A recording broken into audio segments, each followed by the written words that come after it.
हाँ तो छात्रों, जैसा कि आपको विदित होगा, मैं चंदन शर्मा और संस्था अपना दिव्य सक्सेस पॉइंट में दिव्य जीएस पॉइंट के नाम से भी है, और इसमें मैं आप लोगों के लिए पॉलिटिकल साइंस लेकर आता हूं और इकोनॉमिक्स।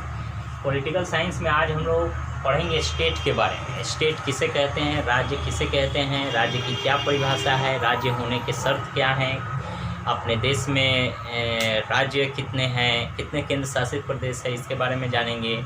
और भारत एक राज्य है कैसे।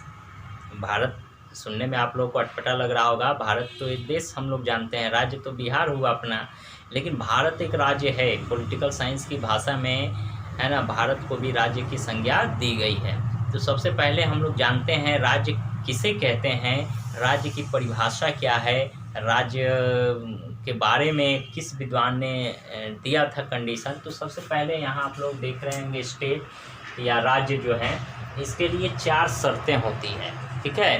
तो 4 शर्त जो है, हमारा बिहार जो है राज्य नहीं है, तो ध्यान रखना है, बिहार राज्य नहीं है, भारत जो है हमारा राज्य है। अब आप कहेंगे बिहार राज्य नहीं है तो फिर भारत राज्य कैसे है, तो इसके लिए पहले इसको आपको समझना होगा। सबसे पहले हम आप लोग को बता दें कि किसी भी स्थान, राज्य या देश या किसी भी यूनियन को, संघ को जो है ना, राज्य की शर्त को पूरा करने के लिए उसे 4 चीज़ें उसके अंदर निहित होना चाहिए। सबसे पहले कि डिफिनिट एरिया होना चाहिए, निश्चित भूभाग। कोई भी राज्य होगा उसका एक भौगोलिक परिसीमा होगा, भौगोलिक परिधि होगा, जिस क्षेत्र के अंतर्गत उसका साम्राज्य फैला होगा या उसके नागरिक या जनता प्रजा रहती होगी, है ना, उस स्थान का एक अपना निश्चित भूभाग हो, ठीक है। तो वो निश्चित भूभाग होना चाहिए। तो बिहार का भी तो निश्चित भूभाग है कि नहीं, 94,163 वर्ग किलोमीटर जो है बिहार का क्षेत्रफल हो गया। भारत के का भी अपना एक निश्चित क्षेत्रफल है, तो ये निश्चित भूभाग है। निश्चित भूभाग ये पहली शर्त है। दूसरा शर्त है उस भूभाग ऐसे ही खाली नहीं हो, बंजर नहीं हो, खाली है इसी तरह पड़ा हुआ है तो वो राज्य की कंडीशन को पूरा नहीं करता हो। उस निश्चित भूभाग में रहने वाले लोगों की एक निश्चित संख्या हो, यानी वहाँ रहने वाले लोगों की संख्या हो, यानी जनसंख्या, वहाँ लोग निवास करते हो, तो एक पॉपुलेशन हो, एक निश्चित जनसंख्या हो। जनसंख्या चैप्टर जब हम लोग पढ़ेंगे तो इसमें विशेष जानेंगे, जनसंख्या के बारे में बहुत सारी चीज़ें हैं। आपको यहाँ शॉर्टकट में केवल जनसंख्या का परिचय दे देना है ना। तो जनसंख्या का मतलब होता है किसी निश्चित भूभाग में रहने वाले लोगों की कुल संख्या को वहाँ की हम जनसंख्या कहते हैं। जैसे बिहार की जनसंख्या आज के डेट में कितना है, 10 से 12 करोड़ के आसपास है। पूरे भारत की जनसंख्या कितनी है, ये 2011 के जनगणना के अनुसार 121 करोड़ है। अभी तो बढ़ गया है, 21 में होने वाला है, तो ये तो 135 करोड़ पड़ जाएगा। तो एक निश्चित जनसंख्या है। तो जनसंख्या के मामले में भी बिहार पॉपुलेशन के हिसाब से ये भी शर्त पूरा करता है, ठीक है। अब तीसरी चीज़ होती है गवर्नमेंट, सरकार भी होनी चाहिए। उस अब निश्चित भूभाग है और उस निश्चित भूभाग में रहने वाले लोगों की एक निश्चित संख्या है, तो उस कुल जनसंख्या को फिर नेतृत्व करने के लिए, उसके कल्याण के लिए योजनाएं बनाने के लिए, उनके विकास पर ध्यान देने के लिए एक संस्था होनी चाहिए या कोई ऐसा संगठन होना चाहिए जिसे हम सरकार के नाम से जानते हैं, ताकि उन जनसंख्याओं के भरण पोषण, उनके कल्याण, विकास, इन सब की चिंता करे, उनका नेतृत्व करे, उनकी आवाज़ बुलंद करे। इसलिए सरकार का भी होना जरूरी है। तो निश्चित भूभाग, जनसंख्या, सरकार, ये तीनों चीज़ बिहार के अंतर्गत है, भारत में भी है। अब जो चौथा चीज़ होता है, अब सरकार के बारे में आगे भी हम लोग जानेंगे कि किसी सरकार किसे कहते हैं, गवर्नमेंट के प्रकार है इसमें। राज्य सरकार आप जानेंगे, राज्य सरकार क्या है, केंद्र सरकार क्या है, स्थानीय स्वशासन क्या है। उसके अलावा इस सरकार के प्रकार भी होते हैं, लोकतांत्रिक सरकार, तानाशाही सरकार, राजशाही सरकार। तो सरकार चैप्टर में इन सारी चीज़ों को हम लोग कवर करेंगे। यहाँ आप लोगों को जानना केवल है सरकार, ये तीसरा शर्त है। चौथा जो शर्त है ना, सवर नीति, इसको हम संप्रभुता कहते हैं। अब जो सबसे महत्वपूर्ण चीज़ है, बिहार को राज्य नहीं बनाता है, यही चौथा चीज़ है संप्रभुता, और भारत को राज्य बनाता है, यही चौथा चीज़ है संप्रभुता। जिस स्टेट के पास राज्य के पास संप्रभुता नहीं है वो राज्य नहीं है, जिसके पास संप्रभुता है वो राज्य है। यानी निश्चित भूभाग, ये तो एकदम सिंपल सा कंडीशन हुआ है, सबके पास होता है, जनसंख्या भी सबके पास होता है, सरकारें भी होती है सबके पास, लेकिन संप्रभुता सबके पास नहीं होता है। संप्रभुता असल में है क्या, चलिए इसको जान लीजिए आप लोग। संप्रभुता क्या है? पावर टू टेक डिसीजन, है ना। ये एक ऐसी पावर है, पावर टू टेक डिसीजन, है ना, decision. Power to take decision का मतलब हुआ निर्णय लेने की क्षमता, निर्णय लेने की क्षमता। अब निर्णय लेने की क्षमता जो है किसके अंदर होनी चाहिए? सरकार के अंदर होनी चाहिए। अगर सरकार के अंदर वो निर्णय लेने की क्षमता नहीं है, पावर टू टेक डिसीजन नहीं है, तो उसके अंतर्गत संप्रभुता नहीं है। यानी निर्णय वो अपने कल्याण के लिए, योजना के लिए, किसी अन्य चीज़ों के लिए निर्णय लेने के लिए जब वो किसी और संस्था पर, किसी और राज्य पर निर्भर है, मतलब वो गुलाम है। जैसे भारत जब अंग्रेज़ों का गुलाम हुआ करता था तो उस समय अंग्रेज भारत की दशा दिशा तय करते थे। उद्योग कहाँ लगाना है, कर का निर्धारण क्या करना है, या शासन व्यवस्था कैसे करना है, ये सारा चीज़ हम नहीं करते थे। यानी हमारे ऊपर जो शासन करती थी ब्रिटेन सरकार, है ना, ब्रिटिश सरकार, वो करती थी निर्धारण। मतलब हम संप्रभु नहीं थे, हम अपने निर्णय लेने की क्षमता हमारे अंदर नहीं थी, ठीक है, हम किसी और के अधीन काम करते थे। तो ये संप्रभुता होती है। आप देखेंगे गणतंत्र दिवस को मनाया जाता, 26 जनवरी को गणतंत्र दिवस मनाया जाता है, क्यों? और प्रस्तावना भारत को हम भारत के लोग संपूर्ण प्रभुत्व, संपूर्ण गणराज्य, ऐसे शब्द सुने होंगे, तो उसमें एक संप्रभुता शब्द आता है। संप्रभुता का मतलब ही होता है निर्णय लेने की क्षमता हमें, यानी भारत में क्या होना चाहिए, भारत के दशा दिशा को तय करने के लिए कोई और सरकार का हमें सहयोग नहीं चाहिए, बल्कि यहीं की सरकार उसे करने के लिए पूर्ण रूप से सक्षम है। संवैधानिक रूप से भी और अन्य सारे रूपों से जब सरकार सक्षम है तो उसको हम संप्रभु कहते हैं। और संप्रभुता की वह शक्ति है जिसे पूरा करने के बाद वह संस्था, वो राज्य बन जाता है। तो ये संप्रभुता की शक्ति जो है बिहार में नहीं है, बिहार में नहीं है, ये भारत में है। क्योंकि बिहार की जो सरकारें हैं वह बस डिसीजन ले सकती है अपने क्षेत्र के अंतर्गत ही, अपने क्षेत्र से बाहर के बारे में नहीं। अब जैसे मान लेते हैं कावेरी है, और जैसे कावेरी और कृष्णा नदी के बीच अगर झंझट है ना, कर्नाटक और केरल, तमिलनाडु, इन तीनों राज्यों की लड़ाई है, तो उसमें ये तीनों राज्य आपस में बैठ कर के कर सकते हैं, लेकिन ऐसा नहीं है कि कर्नाटक अपने ढंग से इसका सोल्यूशन है, इसके लिए केंद्र की मदद उसे लेनी होगी। तो केंद्र की मदद लेने का मतलब क्या होगा, उसके अंतर्गत फुल संप्रभुता नहीं है। राज्य के अंदर तो है, लेकिन राज्य से बाहर पूरा नहीं है। इस तरह भारत एक संप्रभु देश है, इसको राज्य की श्रेणी में हम रख सकते हैं, लेकिन बिहार और ऐसे तमाम जितने भी राज्य हैं वो संप्रभुता नहीं है, ठीक है। तो किसी भी स्टेट के लिए 4 पोजीशन होना जरूरी है। ये जो इसका जो सिद्धांत दिया गया है, ये गार्नर एक बहुत बड़े विद्वान थे, उन्होंने दिया था। गार्नर की परिभाषा है ना, गार्नर महोदय थे। पॉलिटिकल साइंस में गार्नर एक नाम आता है, बहुत ही महान व्यक्ति थे। इन्होंने स्टेट, राज्य की परिभाषा दी थी कि ये चारों चीज़ जिस राज्य के अंतर्गत है वो संपूर्ण राज्य है अथवा नहीं। अब आइए हम लोग संप्रभुता के बारे में बात करते हैं। ये 2 तरह की होती है। कितने तरह की होती हैं? 2। सबसे पहले इसको हम आगे खींच लेते हैं, इस तरह सजा देते हैं। एक होता है इंटरनल, इसको आंतरिक कहेंगे, आंतरिक।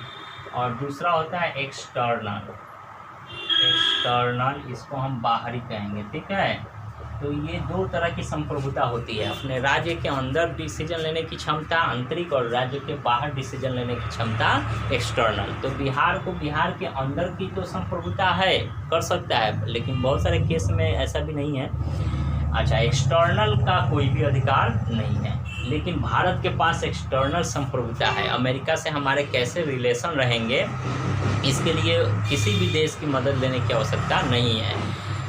भारत रूस के साथ व्यापार करेगा कि नहीं, और चीन के साथ दोस्ती कैसी रहेगी, या किसी भी देश के साथ विदेशी संबंध सेट करने का जो क्षमता है, विदेश नीति तैयार करने का जो अधिकार है, वो भारत सरकार के पास है। मतलब वो बाहरी नीति है, बाहरी संप्रभुता को तय करने की क्षमता है। तो ये भारत के अंतर्गत ये दोनों आंतरिक भी है, बाहरी है, यानी संप्रभुता पूर्ण रूप से भारत में है। और भारत एक संप्रभु स्वतंत्र गण है ना देश है, लेकिन बिहार के अंतर्गत आंतरिक है, बाहरी नहीं है। इसने ही से बिहार जो है कि एक राज्य की शर्त को पूरा नहीं करता है, इसलिए बिहार क्या हुआ, तो बिहार एक प्रांत हुआ, ठीक है, और भारत एक राज्य हुआ। देश भी कहेंगे ऐसे, बेसिकली बोलचाल की भाषा में आमतौर पर बिहार, बंगाल, उड़ीसा ये सब राज्य ही हैं, लेकिन जब आप पॉलिटिकल साइंस की भाषा में जब बात करेंगे तो बिहार राज्य नहीं होगा, बिहार एक प्रांत होगा। भारत को एक राज्य की दर्जा दिया गया है, ठीक है। तो उम्मीद है समझ में आया होगा। अब हम बात करते हैं इससे आगे आर्टिकल 1 है ना, आर्टिकल 1 जो है अनुच्छेद 1 में क्या लिखा हुआ है भारत के बारे में। भारत एक राज्य है, गणराज्य है, देश है, क्या है, तो उसमें इंग्लिश में जो हमारा संविधान है कॉन्स्टिट्यूशन, उसमें लिखा हुआ है इंडिया इज अ है ना union of states. India is a union, यहाँ नहीं लगेगा, ए ही लगेगा, यूनियन ऑफ स्टेट, यानी भारत राज्यों का एक संघ है, भारत राज्यों का एक संघ है।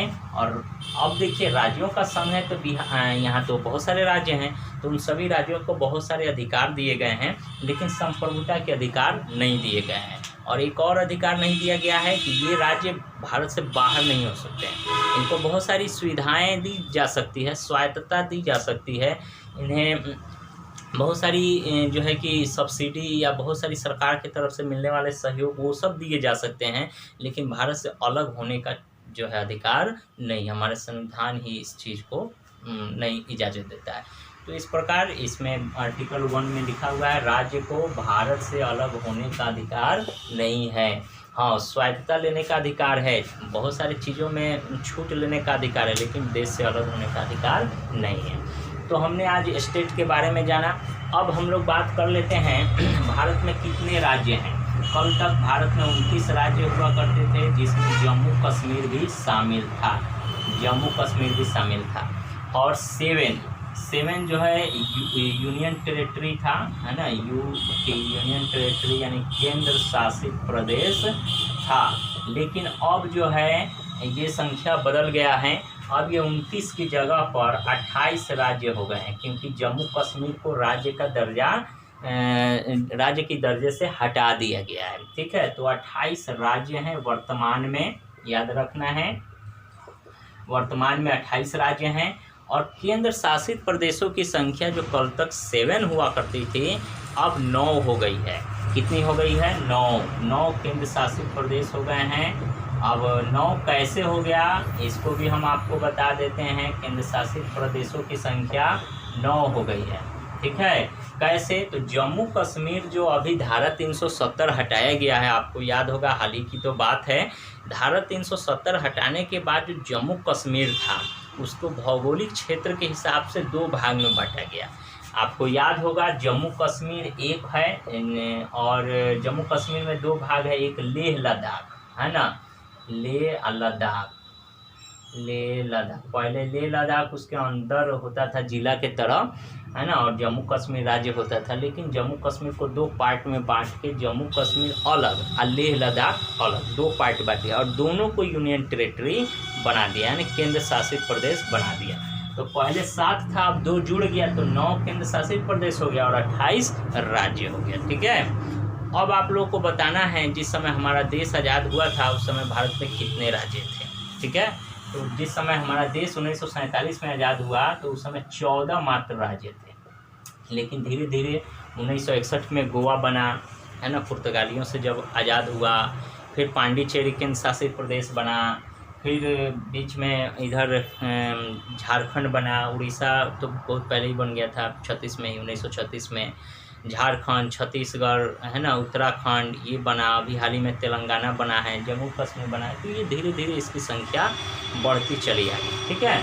तो पहले 14 थे। अब भाषा के, हमारे यहाँ जो राज्य का जो निर्माण है किस आधार पर है, तो भाषा के आधार पर राज्य का बंटवारा हुआ है। जैसे पंजाबी भाषी जो लोग हैं वो भाषा के आधार, भेदभाव संविधान नहीं करता है, भाषा के आधार पर सभी भाषाओं को बराबर का दर्जा देता है।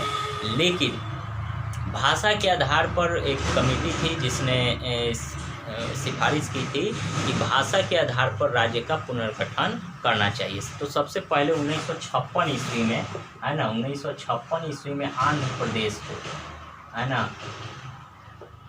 आंध्र प्रदेश को, है ना, भाषा के आधार पर गठन किया गया। उसके बाद धीरे धीरे बहुत सारे राज्य जो हैं गठन होते चले गए और इस तरह 1956 में पहला राज्य आंध्र प्रदेश था, धीरे धीरे सभी गठित होते चले गए। तो ये है स्टेट, राज्य की परिभाषा, इसके कंडीशन, राज्य के बारे में बिहार। अब हम लोग जानेंगे भूभाग के बारे में जान लें कि भारत जो है, भारत का भूभाग 3 तरफ से समुद्र से घिरा हुआ है और एक तरफ से पर्वत से घिरा हुआ है। जब भारत का नक्शा आप देखेंगे,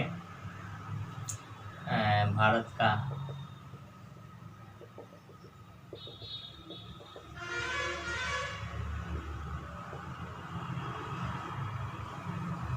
है ना,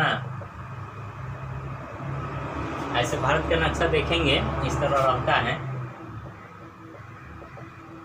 ऐसे रहता है लगभग। तो ये जो 3 तरफ है, ये 3 तरफ से समुद्र से घिरा हुआ है। इधर ये बंगाल की खाड़ी आपको नज़र आएगी, है ना, बंगाल की खाड़ी, नक्शा जब देखेंगे तो ये जो है इधर अरब सागर है, अरब सागर, ये जो हिंद महासागर, सॉरी हिंद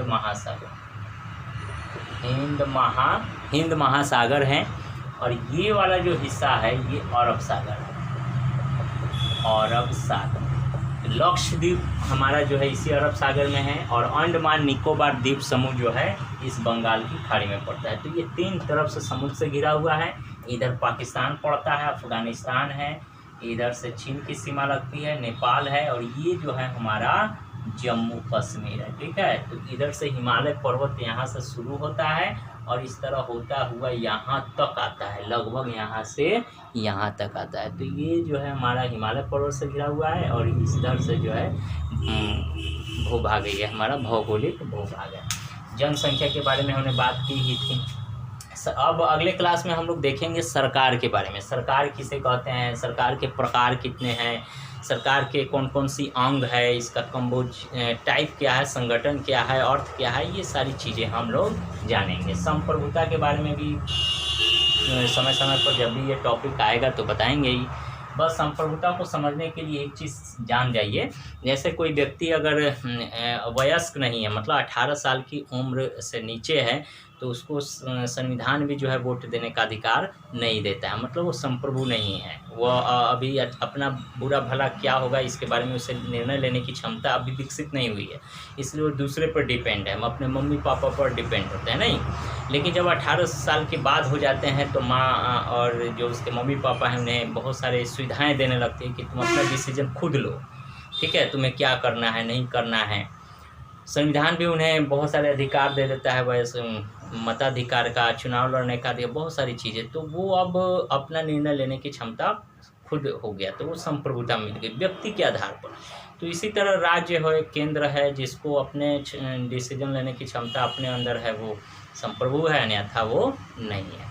तो अब जैसे बिहार है तो अमेरिका से रिश्ते कैसे होगा ये तो बिहार तय नहीं ना कर सकते, ये भारत तय कर सकते हैं। यानी एक्सटर्नल जो है कि संप्रभुता भारत के अंदर है, बिहार के अंदर नहीं है, इसलिए बिहार एक प्रांत है, भारत एक राज्य है। ठीक है, यहाँ कितने राज्य हैं, अभी कितने हैं, ये सब के बारे में हमने आपको बताया। अगले क्लास में सरकार के बारे में बात करेंगे, इसके अर्थ, संगठन, टाइप के बारे में, विधायिका, कार्यपालिका, न्यायपालिका, राजतंत्र, प्रजातंत्र, तानाशाही, है ना, ये सारी चीज़ों के बारे में हम लोग चर्चा करेंगे। तो चलिए आज के लिए इतना ही रहने देते हैं। वो वीडियो को पॉज करें और इसको चाहें तो उतार लें। अंत तक देखने के लिए आप लोगों का बहुत बहुत धन्यवाद। वीडियो अच्छा लगे तो लाइक, शेयर, कमेंट अवश्य करें। चैनल पर यदि नए हैं तो इस चैनल को सब्सक्राइब करना कतई ना भूलें। और जो सबसे बड़ी बात, अगर चैनल सब्सक्राइब करते हैं तो बेल आइकन ज़रूर दबाएं। इससे क्या होगा, आपको नोटिफिकेशन समय पर मिल जाएगा, जिससे आप वीडियो देख पाएंगे। ठीक है, बहुत बहुत धन्यवाद छात्रों। जय हिंद, जय भारत।